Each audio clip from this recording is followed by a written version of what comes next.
অনুষ্ঠানত এটা মানুহে কৈছিল যে ভগৱত গীতা এনেকুৱা এটা বস্তু, তই এটা বিৰাট বদমাছ এডিক্ট, এটা বেয়া শব্দ কৈছিল, ক'ব নোৱাৰি আৰু কিন্তু সেই কৈছিল যে তই এটা ইমান বেয়া এডিক্ট, এটা শব্দ কৈছিল যে তোৰ কাৰণে এটাই উপায় আছে, তই ভগৱত গীতাখনৰ প্ৰথম চেপ্টাৰটো পঢ়। সেই মানুহ কৈছিল, বেংগলী মানুহ। আৰু মই আহি যেতিয়া ভগৱত গীতাখন পঢ়লো, মই দেখিলো কৃষ্ণই যিটো অৰ্জুনক কৈছে বিষাদ যোগৰ, এইটোৱে দেখোন মোৰ লগত হৈ আছে। মোৰ একো ভাল নালাগে, মোৰ খালি মোৰ ছাবষ্টেন্সটো ভাল লাগে, মই যোনটো মোৰ খালি মদত ড্ৰাগছৰ পিছত দৌৰি থাকো।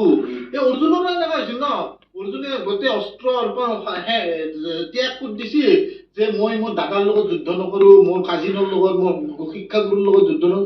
তেতিয়া শ্ৰীকৃষ্ণই কি কৈছিল, এইটো তোৰ ধৰ্ম আৰু অধৰ্মৰ যুদ্ধ, তই ধৰ্মৰ পৰা থাকি অধৰ্মৰ লগত যুদ্ধ। মোক যেনেকে কৃষ্ণই কৈছিল সেই কথাটো ভাবলো মই। তেতিয়া কি কৈছে আপোনালোকে গমেই পালে। ভগৱত গীতা এনেকুৱা এটা বস্তু যি মানুহক যিমান বেয়া হ'লেও, যিমান বেয়া কুকৰ্ম কৰিলেও ভগৱত গীতা শুনাৰ পাছত বা পঢ়াৰ পাছত মনটো চেঞ্জ হৈ যায়, মাইণ্ডটোক চেঞ্জ কৰি দিয়ে। তাকে কৈ আছে, মই ডিম্পুদাৰ ভিতৰত চাই আছো, বুলি মই মেইল কৰি দিছো যে মই চাকৰি নকৰো আৰু মই এই কাউন্সিলিং কৰি থাকিম, এনেকে থাকিম আৰু জীৱনটো মই এনেকে সুখী। মোক মাহঁতে গালিও দিছিল